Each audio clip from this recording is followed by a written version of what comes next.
last week we were talking about, the 10 impermeable, I don't remember this, laws of security. Right. And one of them happened to be if the attacker or the bad guy has physical access to your computer, it's no longer your computer. Right. And so now we're thinking about things that we didn't think of as computers to be computers. And right. Is that a good setup, Matt? It's a pretty good setup, actually. So there's news out of a Chinese security vendor, Qihoo 360, who's apparently a very big name over there, but I don't really personally just heard of them. They had put a bounty on the Tesla S. Say, if you can do anything to hack this car, we will provide a bounty to you.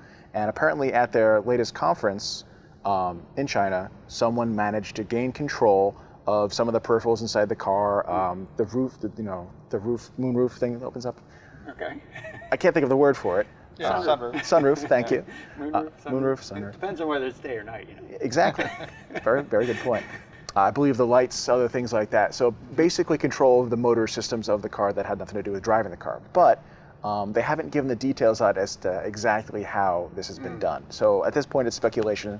Some people were claiming that they may have broken the 6-digit PIN that allows you to control certain aspects of the car from your phone. So it may be over the wireless, but it may be a physical attack. We don't know yet. But the point being that, here we are treating, a luxury car like a computer, because for all intents and purposes it is. It has the same kind of attack interfaces, same kind of control over critical systems.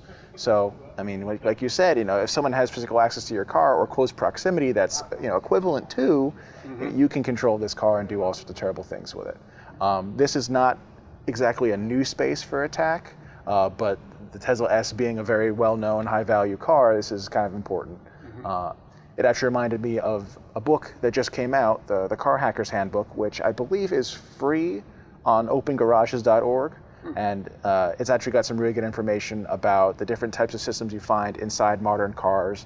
The CAN bus, which is basically a network within your car through which all of the electronic systems interface to each other. So maybe you've got your entertainment system on there, but you may have things like the motors for your rear view mirrors. You may have the braking systems in the engine as well hooked up to the CAN bus. So it's basically a computer system with some very interesting inputs and outputs. Right. And I think one of the things that's perhaps protected a little bit is that there is a sort of a proprietary or a specialized nature of the way the networking is done in cars in comparison to our typical home environment.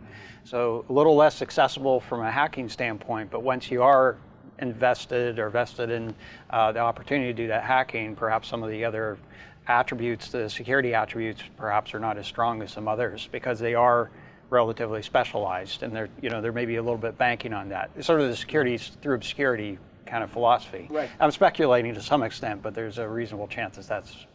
Well, in my opinion, I think that it's only a matter of time before people start developing these interfaces and making them widely available. I mean, people have been for years using the OBD2 bus, which is a diagnostic port in most modern cars as well, just to do things like tuning the engine perhaps, or just to read out, do I have error codes associated with my fuel injector or things like that. But those interfaces are dirt cheap. You can get those. You can get Bluetooth ones that hook up to your smartphone today. Right. So I think the CAN bus can't be too far away. Right. Absolutely. I'm kind of surprised by this contest because I would think the greatest barrier to entry would be that I have to get a Tesla S and buy it, because how else are you going to really kind of apply and practice to see what the vulnerabilities are unless you have one to kind of play with, That's true, but if they're using the standard types of buses within the car, the same kind of networking, maybe there's a general purpose attack that you can do. Try some things ahead of time and then just go to the parking lot and find one in the parking lot, see if it works. If you're the guys who drive up to the convention in a Tesla S, maybe you've already got something in your pocket that you're going to show off. That's a possibility. It's a little bit of flashback here. I used to track, some of the older cars, and there was a time period. I think it was a '67 Shelby Mustangs.